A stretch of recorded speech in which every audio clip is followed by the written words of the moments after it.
दया और होनी। एक देश में एक राजा राज्य करता था। उसका वजीर बड़ा ही ज्ञानवान और सूझवान व्यक्ति था। वजीर का पुत्र और राजकुमार दोनों आपस में बड़े ही अच्छे मित्र थे।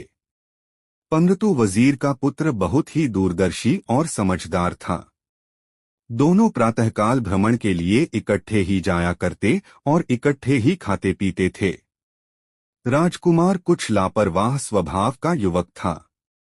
वह अपना कोई भी कार्य कभी भी समय पर नहीं किया करता था।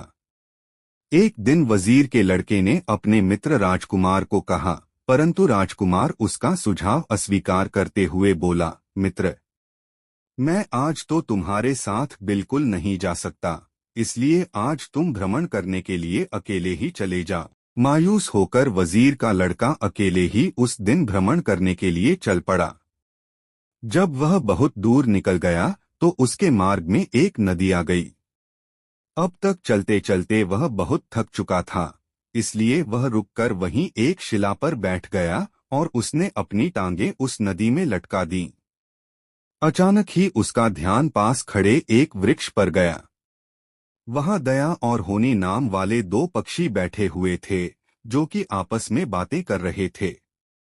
एक पक्षी दूसरे से कह रहा था, होनी भाई, आज की कोई नई खबर तो सुनाओ। यह सुनकर होनी उससे यूं कहने लगा, मैं तुम्हें बिल्कुल अभी घटित होने वाली घटना सुनाऊं अथवा बीत चुकी कोई घटना सुनाऊं। यह सुनकर उसके मित्र दया ने उससे कहा, आप तो मुझे वह घटना सुनाओ जो आगे होने वाली है।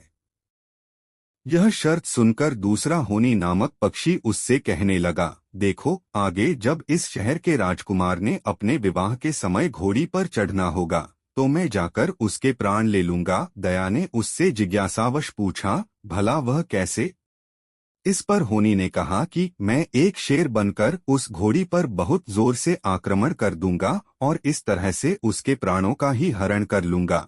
यह दुखद बात सुनकर दया ने पूछा, यदि मैं भी उसी समय अपनी शक्ति दिखाऊं? तो होनी ने कहा कि यदि वह राजकुमार वहां मेरे आक्रमण से किसी तरह से बच भी गया तो मैं आगे चलकर उस पर पीपल का एक भारी पेड़ गिरा दूंगा। यह सुनकर उसका संगी पक्षी दया उससे फिर कहने लगा कि यदि मैं किसी व्यक्ति के भीतर आ गया तो वह फिर से बच जाएगा। इस पर होनी ने कहा, हे दया, यदि तुमने उसे वहां से भी बचा लिया तो जब राजकुमार और उसकी धर्मपत्नी सो रहे होंगे तो मैं वहां जाकर एक भयानक कोबरा सांप बनकर उन दोनों को ही डस लूंगा। यह सुनकर तो अब दया पूरी तरह से मौन ही हो गया। कुछ क्षण बाद सोचकर उससे फिर कहने लगा कि यदि मैंने उन्हें वहां से भी बचा लिया तो। यह सुनकर होनी उससे बोला कि मैं वहां पर एक बड़ा ही सख्त पहरा लगा दूंगा।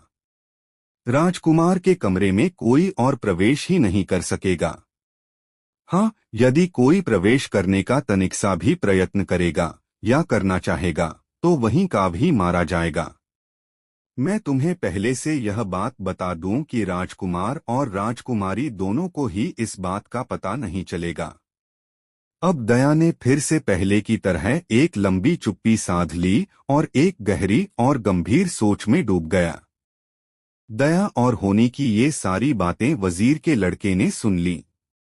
वजीर का पुत्र बहुत ही दूरदर्शी और समझदार था। वह सोचने लगा कि मेरा एक ही अच्छा और सच्चा मित्र है।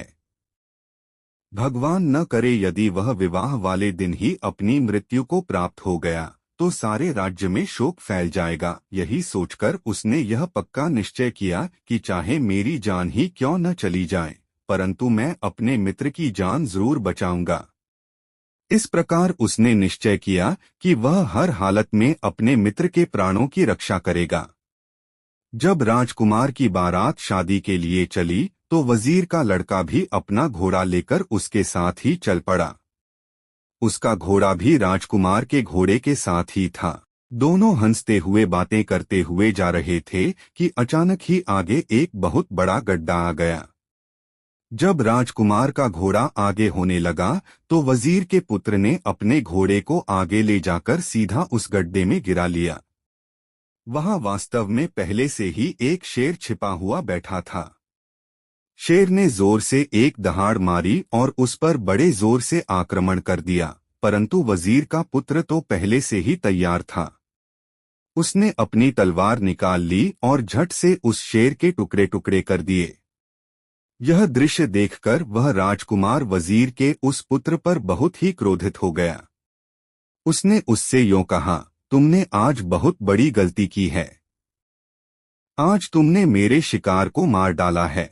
यह सुनकर वजीर के पुत्र ने कहा, मित्र, कोई बात नहीं, शिकार को मैंने मारा अथवा आपने, एक ही बात है।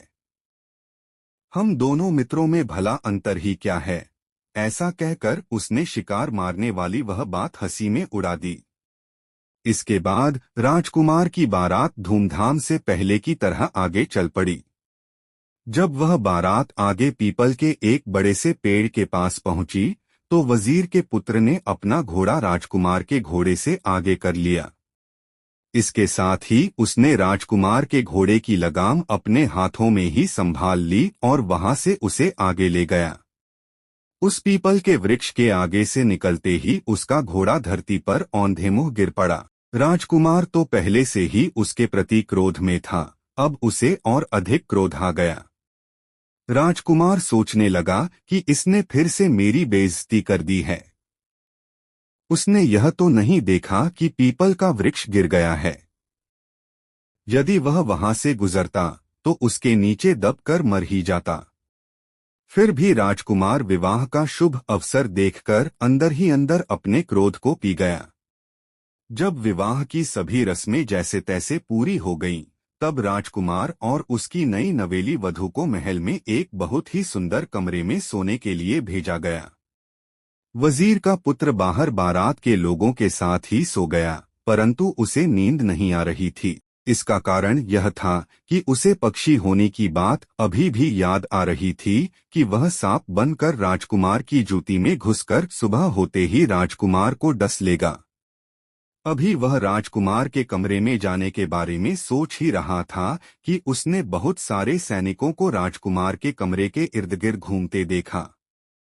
पूछने पर उसे यह पता चला कि जहां राजकुमार और राजकुमारी दोनों आराम से गहरी निद्रा में सो रहे हैं, वहां पर चौकीदारों का एक कड़ा पहरा लगा दिया गया है। वजीर का पुत्र यह सोचने लगा कि अब अपने प्यारे मित्र राजकुमार को मरने से भला कैसे बचाया जाए। बहुत देर सोचने के बाद उसने एक योजना बनाई। धन्यवाद पूरा वीडियो देखने के लिए। आपको वीडियो अच्छा लगा हो तो प्लीज इसे लाइक करें, शेयर करें और चैनल सब्सक्राइब करें।